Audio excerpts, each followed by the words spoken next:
प्रिय छात्रगण, आज हम लोग कक्षा 10वीं हिंदी प्रथम प्रश्न पत्र के अंतर्गत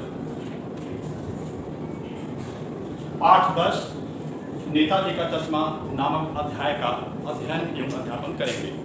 मेरे द्वारा अध्ययन कराया जाएगा, आप लोगों को अध्ययन करना है।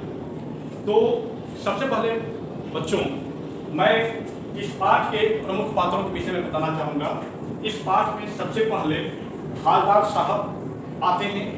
दूसरे नंबर पर एक चश्मा वाला है जिसे हम कैप्टन के नाम से जानते हैं।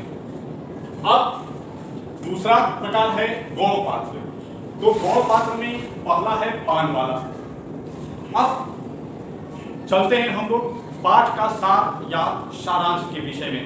तो अब चलते हैं पाठ का सारांश।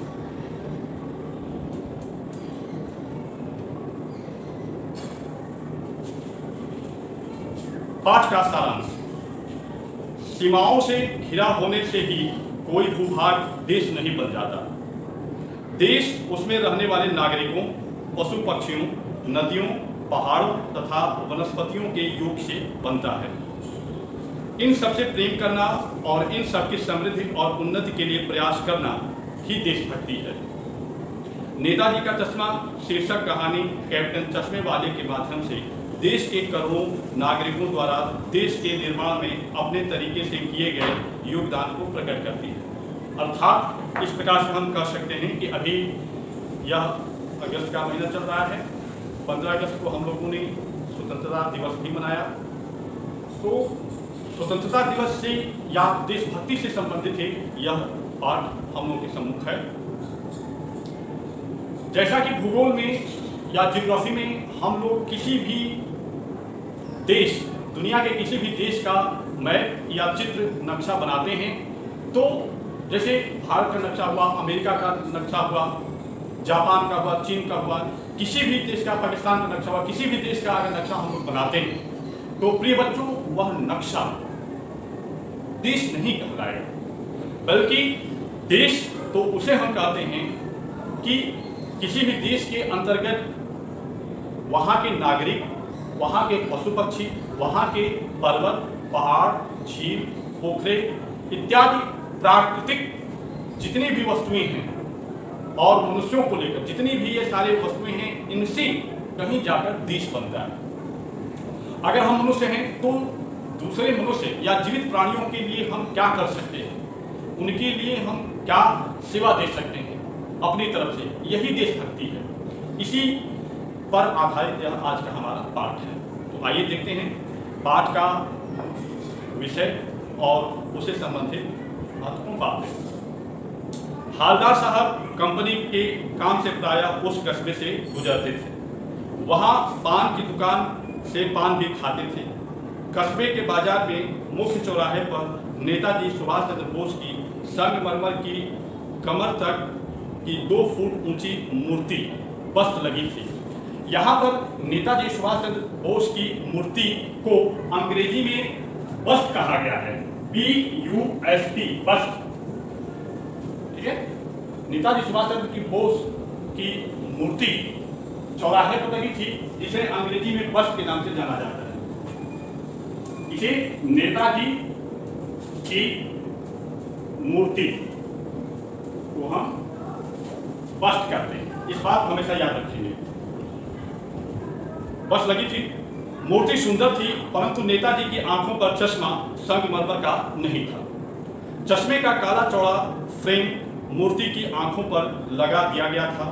हालदार साहब जब दूसरी बार वहां से गुजरे तो यह देखकर हैरान हुए कि नेताजी का चश्मा बदला हुआ था। अब उन्होंने काले मोटे चौकोर फ्रेम के स्थान पर तार के फ्रेम का गोल चश्मा पहना था। बार बार चश्मा बदला होने पर उन्होंने पान वाले से इसका कारण पूछा तो पान वाले ने बताया कि कैप्टन नामक चश्मे वाला यह काम करता है। जब कोई ग्राहक नेताजी जैसा चश्मा मांगता है तो वह नेताजी का चश्मा उतारकर उसे दे देता है और नेताजी की मूर्ति पर दूसरा चश्मा लगा देता है। हालदार साहब ने जानना चाहा, क्या कैप्टन चश्मे वाला नेताजी का साथी है या आज़ाद हिंद फौज का भूतपूर्व सिपाही है। पान वाला मुस्कुरा कर बोला, नहीं साहब, वह लंगड़ा फौज में कैसे हो सकता है, वह तो पागल है। उसने कैप्टन की ओर संकेत किया जो उस तरफ ही आ रहा था। एक देशभक्त का मजाक उड़ाया जाना हालदार साहब को अच्छा नहीं लगा। यहाँ देशभक्त कैप्टन को बताया जा रहा है जो नेताजी सुभाष चंद्र बोस की मूर्ति पर हर बार 2 साल के अंतर्गत नया नया चश्मा लगाया करता था, जो लंगड़ा था, बूढ़ा और मरियल भी था। उन्होंने देखा कि कैप्टन एक बूढ़ा और मरियल सा आदमी था, सिर पर गांधी टोपी और आंखों पर काला चश्मा लगाया था। उसके एक हाथ में एक छोटी सी संदूकची थी। संदूकची means we can also say that attache या सूटकेस भी कह सकते हैं। और दूसरे हाथ में एक बांस था जिस पर बहुत से चश्मे लगे थे। वह फेरी लगाकर चश्मे बेचता था। 2 साल तक जब भी हालदार साहब वहां से गुजरे, उन्होंने नेताजी के चश्मे को बदला हुआ पाया। एक दिन हालदार साहब जब वहां से गुजरे तो उन्हें यह देखकर आश्चर्य हुआ कि नेताजी की मूर्ति की आंखों पर कोई चश्मा नहीं लगा था। पान की दुकान और पान वाले से पता चला कि कैप्टन की मृत्यु हो गई थी। इस घटना के 15 दिन बाद हालदार साहब जीप लेकर उधर से गुजर रहे थे। उन्होंने ड्राइवर से कहा कि वह जीप चौराहे पर न रुके, वह पान कहीं और खा लेंगे।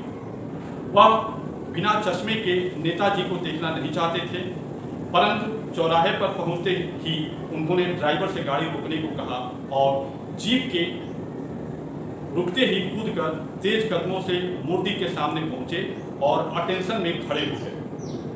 मूर्ति की आंखों पर किसी ने सरकंडे से बना चश्मा लगा दिया था। बच्चों, यहाँ पर किसी ने नहीं बल्कि छोटे छोटे बच्चों ने जब देखा कि नेताजी की मूर्ति पर कोई चश्मा नहीं है, चश्मा इससे नहीं था क्योंकि चश्मा बदलने वाला कैप्टन मर चुका था, तो अपने देश के बच्चों ने, छोटे छोटे बच्चों ने सरकंडे का बना हुआ चश्मा नेताजी को पहना दिया था। यह देखकर भावुकता के कारण हालदार साहब की आंखें भर आई। इस तरह से यह पाठ समाप्त होता है। अगले पाठ में कल हम लोग फिर से मिलेंगे। तब तक धन्यवाद, नमस्कार।